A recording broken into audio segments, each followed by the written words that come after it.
Hello everyone. आज फिर मैं आपके सामने एक बहुत ही इंटरेस्टिंग और इम्पोर्टेंट टॉपिक लेकर आई हूँ जिसका नाम है हमारी पृथ्वी के अंदर। ये टॉपिक कॉम्पिटिटिव एग्जाम्स के लिए बहुत ही कंपलसरी है। यहाँ से कई बार काफ़ी सारे क्वेश्चंस देखने को मिलते हैं। तो आइए शुरू करते हैं आज का टॉपिक, और हाँ, वीडियो को एंड तक जरूर देखें।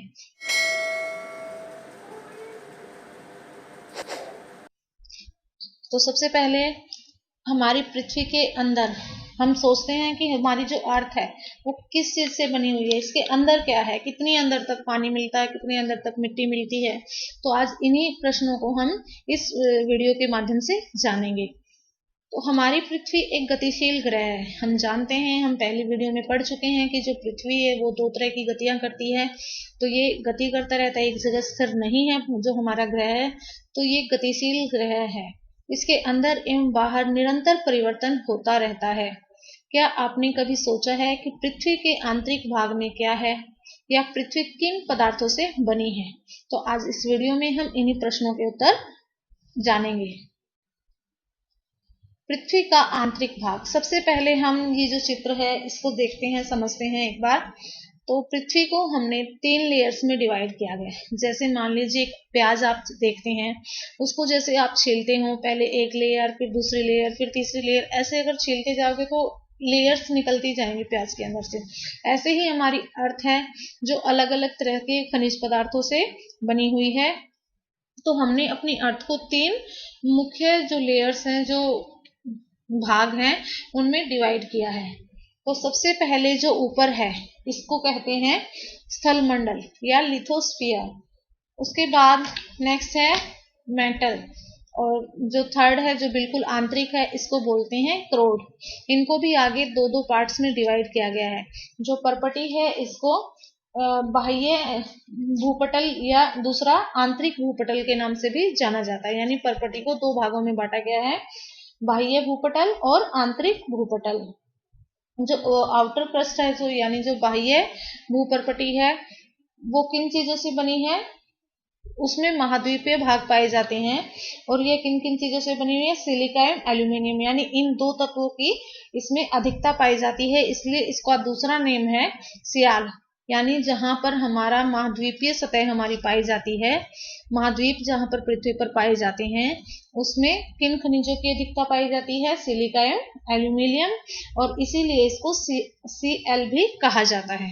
उसके बाद जो इनर क्रस्ट है, आंतरिक भूपटल है, इसमें महासागरीय सतहों का निर्माण होता है। जहां पर हमारे महासागर हैं वहां पर इस सतह को पाया जाता है। कौन सी को? इनर क्रस्ट को। और इसमें ये इसकी मोटाई कितनी है? 10 किलोमीटर तक। जबकि जो हमारी महाद्वीपीय परपटी है या स्थल मंडल है, वहां पे मोटाई कितनी पाई जाती है? 35 किलोमीटर या 40 किलोमीटर तक। ठीक है। और जो इनर क्रस्ट है यानी हमारी परपटी का जो दूसरा भाग है, आंतरिक भूपटल, इसमें सिलिका और मैग्नीशियम तत्वों की अधिकता रहती है। इसलिए इसको क्या कहा जाता है? सीमा। ठीक है। उसके बाद नेक्स्ट है मेंटल। मेंटल जो है यह 2900 किलोमीटर तक की गहराई तक पाया जाता है। यानी 33 किलोमीटर से लेकर 2900 किलोमीटर तक इसकी गहराई पाई जाती है।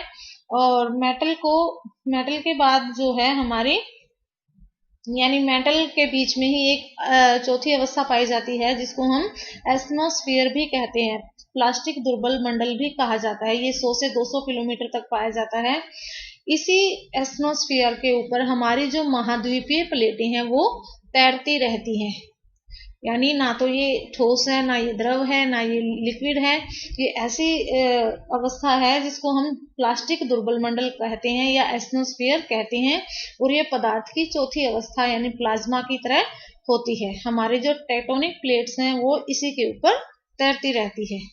ठीक है। ये जो कॉम्पिटेटिव एग्जाम्स है, जैसे एस्टेट है, सीटेट है या अदर कॉम्पिटेटिव एग्जाम्स हैं, ये पूछा जाता है कि जो दुर्बल मंडल है, प्लास्टिक दुर्बल मंडल है या जो एटमॉस्फेयर है, ये किस लेयर में पाया जाता है?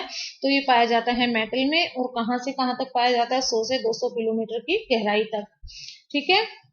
उसके बाद जो थर्ड लेयर है वो है क्रोड। ठीक है। क्रोड को भी 2 पार्ट्स में डिवाइड किया गया, एक बाह्य क्रोड और एक आंतरिक क्रोड। बाह्य क्रोड की जो मोटाई है वो है 2900 से लेकर 5150 तक। ठीक है। ये अर्ध तरल अवस्था में, क्योंकि बहुत अधिक ताप होता है, दाब होती है, तो ये पिघल जाता है। इसके अंदर जितना भी पदार्थ होते हैं वो लावे के रूप में मिलते हैं, तो ये अर्ध तरल अवस्था में पाया जाता है। उसके बाद है आंतरिक क्रोड, इसकी 5150 से लेकर 6371 तक इसकी मोटाई है। ठीक है।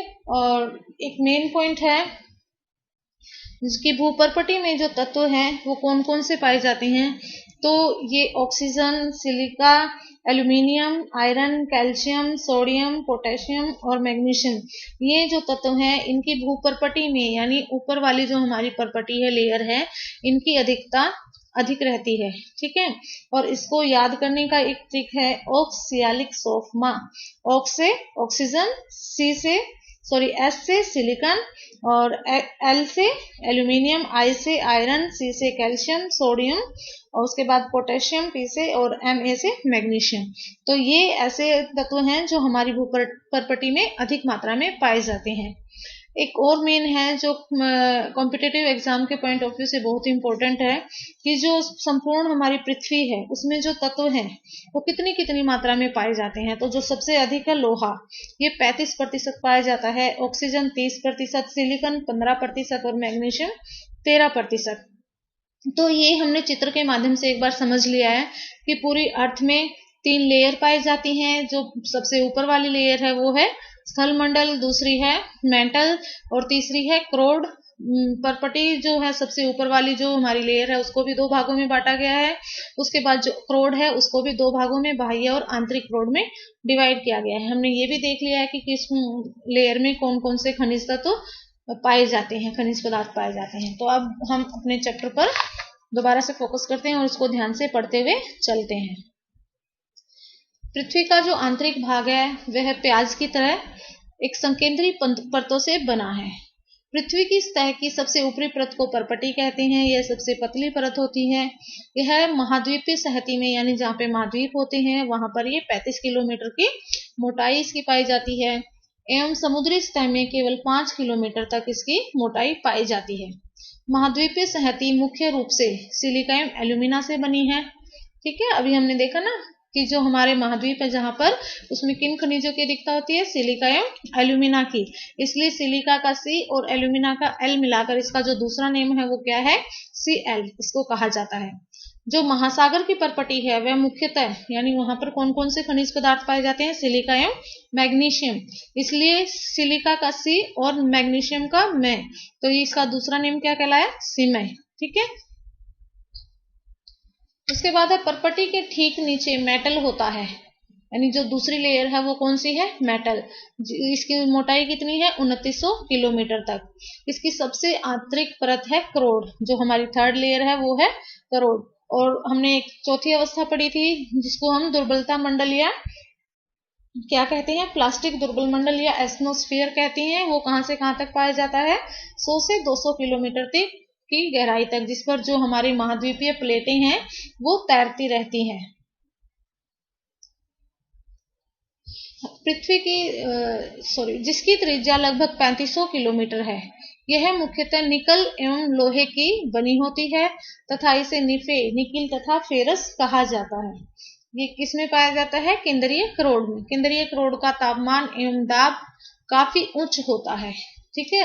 जो क्रोड है इसमें क्या क्या पाया जाता है, निकिल एवं फेरस। एक बार यहाँ देखते हैं जो ये मेन पॉइंट्स है, क्या आप जानते हैं पृथ्वी के आयतन का केवल 1% हिस्सा ही पर्पटी है। यानी जो हमारी पृथ्वी है उसका जो पर्पटी सबसे ऊपर वाली लेयर है वो सिर्फ कितने प्रतिशत में है, 1% में। जबकि जो मेटल है वो 84% है और जो क्रोड है वो 15% है। सबसे ज्यादा मेटल है। पृथ्वी की त्रिज्या 6371 किलोमीटर है। एक बार ऊपर देखते हैं, यहाँ पे देखिए ये भी बहुत ही मेन पॉइंट है, यहाँ से भी क्वेश्चन देखे जाते हैं। क्या आप जानते हैं कि विश्व की सबसे गहरी खान दक्षिण अफ्रीका में स्थित है तथा इसकी गहराई लगभग 4 किलोमीटर है। यानी अगर हम पूरे संसार में देखते हैं कि जो सबसे अधिक गहरी जहां पर खान है जिसको खोदा गया है वो दक्षिण अफ्रीका में है, और उसको कितने गहराई तक खोदा गया है, 4 किलोमीटर तक। ठीक है। तेल की खोज में इंजीनियर 6 किलोमीटर गहराई तक इसको खोद चुके हैं। पृथ्वी के केंद्र तक पहुंचने के लिए जो बिल्कुल असंभव है, आपको समुद्र की सतह पर 6000 किलोमीटर तक की गहराई तक खोदना पड़ेगा। यानी अगर हम समुद्र की सतह से लेकर पृथ्वी के केंद्र तक हमें पहुंचना है, एक बार इस चित्र में देखिए, यहाँ पे जहाँ पर आंतरिक करोड़ लिखा हुआ है, यहाँ से लेकर पृथ्वी की ऊपरी परत तक जो पृथ्वी का त्रिज्या है वो है 6371 किलोमीटर, और इस केंद्र तक पहुंचने के लिए हमें 6371 किलोमीटर की गहराई तक खोदना पड़ेगा, जो कि असंभव है। क्यों है? क्योंकि पृथ्वी के अंदर इतनी ऊष्मा होती है कि अंदर तक जाना असंभव है। तो आइए आगे करते हैं अपना चैप्टर। उसके बाद है शैल एवं खनिज क्या होते हैं। पृथ्वी की परपटी अनेक प्रकार के शैलों से बनी है। पृथ्वी की परपटी बनाने वाले खनिज पदार्थ के किसी भी प्राकृतिक पिंड को शैल कहते हैं। यानी जो हमारी परपटी है वो एक तरह के खनिज पदार्थ से नहीं बनी है, वो अलग अलग खनिज पदार्थों से बनी हुई है। और खनिज पदार्थ के किसी भी प्राकृतिक पिंड, यानी जो खनिज पदार्थों का प्राकृतिक पिंड होता है उसको हम शैल कहते हैं। जो शैल है वो विभिन्न रंग, आकार एवं गठन की हो सकती है। मुख्य रूप से शैलों को 3 प्रकार में बांटा गया है। सबसे पहले है आग्नेय, इंग्लिश में इसको इग्नियस कहते हैं। फिर है अवसादी या सेडिमेंट्री, और थर्ड है कायांतरित या मेटामॉर्फिक शैल। द्रवित मैग्मा ठंडा होकर ठोस हो जाता है। इस प्रकार बने शैल को आग्नेय शैल कहते हैं। इन्हें प्राथमिक शैल भी कहते हैं। आग्नेय शैल 2 प्रकार की होती है, अंतर्भेदी शैल एवं बहिर्भेदी शैल। यहाँ पे इसको समझते हैं, जैसे जब ज्वालामुखी फटता है, ठीक है, पृथ्वी के अंदर क्या है, बहुत अधिक ताप के कारण पृथ्वी के अंदर जो भी मटेरियल होता है वो एक लावे के रूप में पिघलकर, यानी मैग्मा के रूप में पिघलकर पृथ्वी की सतह को फाड़कर बाहर आता है, जिसको हम ज्वालामुखी कहते हैं। और जब ये मैग्मा पृथ्वी पर आकर बहुत जल्दी से ठंडा होता है तो उसको हम बहिर्भेदी शैल कहते हैं। और जब वही लावा पृथ्वी के अंदर दरारों में या पृथ्वी के अंदर ही ठंडा हो जाता है और शैलों का निर्माण करता है तो उसको हम अंतर्भेदी शैल कहते हैं। क्या आप ज्वालामुखी से निकलने वाले लावा की कल्पना कर सकते हैं? वास्तव में आग की तरह लाल द्रवित मैग्मा ही लावा है, जो पृथ्वी के आंतरिक भाग से निकलकर सतह पर आता है। जब द्रवित लावा पृथ्वी की सतह पर आता है, यह तेजी से ठंडा होकर ठोस बन जाता है। परपटी पर इस प्रकार से बने शैल को बहिर्भेदी या आग्नेय शैल कहते हैं। यानी जब ज्वालामुखी फटकर और जो लावा बाहर निकलकर शैल का निर्माण होता है उसको आग्नेय शैल या बहिर्भेदी शैल कहते हैं। इसकी संरचना बहुत महीन दानों वाली होती है। उदाहरण के लिए जैसे बेसाल्ट चट्टानें होती हैं, ठीक है। दक्कन का जो पठार है हमारा दक्षिण भारत में, उसको वो किन चीजों से बना है? बेसाल्ट शैलों से ही बना हुआ है। द्रवित मैग्मा कभी कभी भूपर्पटी के अंदर गहराई में ही ठंडा हो जाता है। इस प्रकार बने ठोस शैलों को अंतर्भेदी आग्नेय शैल कहते हैं। धीरे धीरे ठंडा होने के कारण ये बड़े दानों का रूप ले लेते हैं। ग्रेनाइट ऐसे ही शैल का एक उदाहरण है, ठीक है। जो पृथ्वी के अंदर जो लावा ठंडा होता है अंतर्भेदी शैल कहलाती हैं, और ये इसका उदाहरण कौन सा है? ग्रेनाइट शैल, ठीक है। लेई मसालों तथा दानों का चूर्ण बनाने के लिए जिन अपघर्षण पत्थरों का उपयोग होता है वो किसके बने हुए होते हैं? ग्रेनाइट के। उसके बाद है शैल जब लुढ़क कर या चटक कर या टूट फूट कर कई छोटे छोटे कणों को और इकट्ठा हो जाते हैं तो उनको अवसाद कहते हैं। ये अवसाद हवा, जल आदि के द्वारा एक जगह से दूसरी जगह पहुंचकर जमा हो जाते हैं और अदृढ़ अवसाद दबकर एवं कठोर होकर शैल की परत बनाते हैं। इस प्रकार की शैलों को अवसादी शैल कहते हैं। उदाहरण के लिए बलुआ पत्थर रेत के दानों से बनता है। इन शैलों में पौधों, जानवरों एवं अन्य सूक्ष्म जीवाणुओं के जो कभी इन शैलों पर रहते थे के जीवाश्म भी हो सकते हैं। यानी जो हमारी थर्ड है वो कौन सी है? अवसादी, सेकंड जो हमारी शैल है वो है अवसादी शैल। और ये किससे बनती है कि जब जो हमारी पहले वाली या आग्नेय जो शैल हैं वो टूटकर फूटकर एक जगह से दूसरी जगह जाकर जमा हो जाती हैं और कठोर हो जाती हैं, तो उनसे अवसादी शैलों का निर्माण होता है। क्योंकि ये एक जगह से दूसरी जगह पहुंचते हैं तो जो वहां पर जीव जंतु होते हैं और जो सूक्ष्म जीव होते हैं वो भी इनके नीचे दब जाते हैं और इनके जीवाश्म भी इनमें पाए जाते हैं। थर्ड है आग्नेय एवं अवसादी शैल उच्च ताप एवं दाब के कारण कायांतरित शैलों में परिवर्तित हो जाती है। जब आग्नेय और अवसादी शैलों का रूप बदल जाता है बहुत अधिक सालों के बाद और उच्च तापमान और दाब के कारण, तो ये कायांतरित शैलों में परिवर्तित हो जाती हैं। उदाहरण के लिए अगर चिकनी मिट्टी है तो चिकनी मिट्टी से सलेट एवं चूना पत्थर संगमरमर में परिवर्तित हो जाता है। ठीक है, उसके बाद शैल हमारे लिए बहुत उपयोगी हैं। कठोर शैलों का उपयोग सड़क, घर एवं इमारत बनाने के लिए किया जाता है। आप पत्थरों का उपयोग कई खेलों में करते हैं। उदाहरण के लिए 7 पत्थर जो हम बचपन में खेल खेलते थे तो हम पत्थरों का उपयोग करते थे। यहाँ पे देखिए जैसे लाल किला है, ताजमहल है, तो ये पत्थरों से बने हुए हैं। जो ताजमहल है वो सफेद संगमरमर से बना हुआ है और लाल बलुआ पत्थर से लाल किला बना हुआ है। तो ये कौन सी शैलों से बने हुए हैं? कायांतरित शैलों से। उसके बाद है आपको जानकर आश्चर्य होगा कि किन्हीं निश्चित दशाओं में एक प्रकार के शैल चक्रीय तरीके से एक दूसरे में परिवर्तित हो जाते हैं। एक शैल से दूसरे शैल में परिवर्तन होने की इस प्रक्रिया को शैल चक्र कहते हैं। आप जानते हैं कि द्रवित मैग्मा ठंडा होकर ठोस आग्नेय शैल बन जाता है। ये आग्नेय शैल टूट फूट कर टुकड़ों में बंटकर एक स्थान से दूसरी जगह पर जाकर इकट्ठा होकर कौन सी शैल का निर्माण करते हैं? अवसादी शैलों का निर्माण करते हैं। ताप एवं दाब के कारण ये आग्नेय एवं अवसादी शैल कायांतरित शैल में बदल जाते हैं। और जो कायांतरित शैल हैं वो अत्यधिक ताप एवं दाब के कारण कायांतरित शैल भी दोबारा से पिघलकर एक द्रवित मैग्मा बन जाती है। यह द्रवित मैग्मा फिर से ठंडा होकर ठोस आग्नेय शैल में परिवर्तित हो जाता है। यहाँ पर देखिए ये चक्र दिखाया हुआ है कि सबसे पहले ज्वालामुखी फटता है, ठीक है, उसमें से मैग्मा निकलता है, उसके बाद आग्नेय शैलों का निर्माण होता है। आग्नेय शैल टूट फूट कर ऐसे तलछटों में टुकड़ों में बंटकर और अवसादी शैल का निर्माण होता है। फिर अवसादी शैल पर ताप और दाब के कारण दोबारा से वही शैलें पिघलकर कायांतरित शैल में बदल जाती है। इस तरह से ये कायांतरित शैल फिर पिघलकर मैग्मा का रूप ले लेती हैं और जो पृथ्वी की सतह को फाड़कर फिर से ज्वालामुखी के रूप में बाहर निकलती है।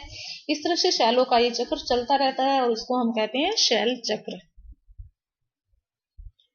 शैल विभिन्न खनिजों से बनी होती हैं। खनिज प्राकृतिक रूप से पाए जाने वाले पदार्थ हैं जिनका निश्चित भौतिक गुणधर्म एवं निश्चित रासायनिक मिश्रण होता है, यानी जिनमें एक जैसे गुण पाए जाते हैं और एक जैसे जो केमिकल मिश्रण होता है, रासायनिक जो मिश्रण होता है, उनको हम खनिज कहते हैं।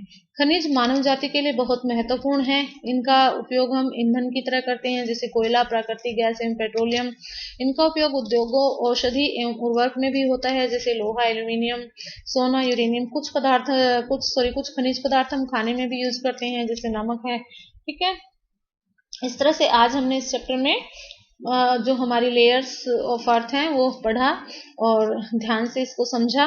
बार बार वीडियो को देखिए और इस चैप्टर को अच्छे से ध्यान से पढ़ें। तो थैंक यू।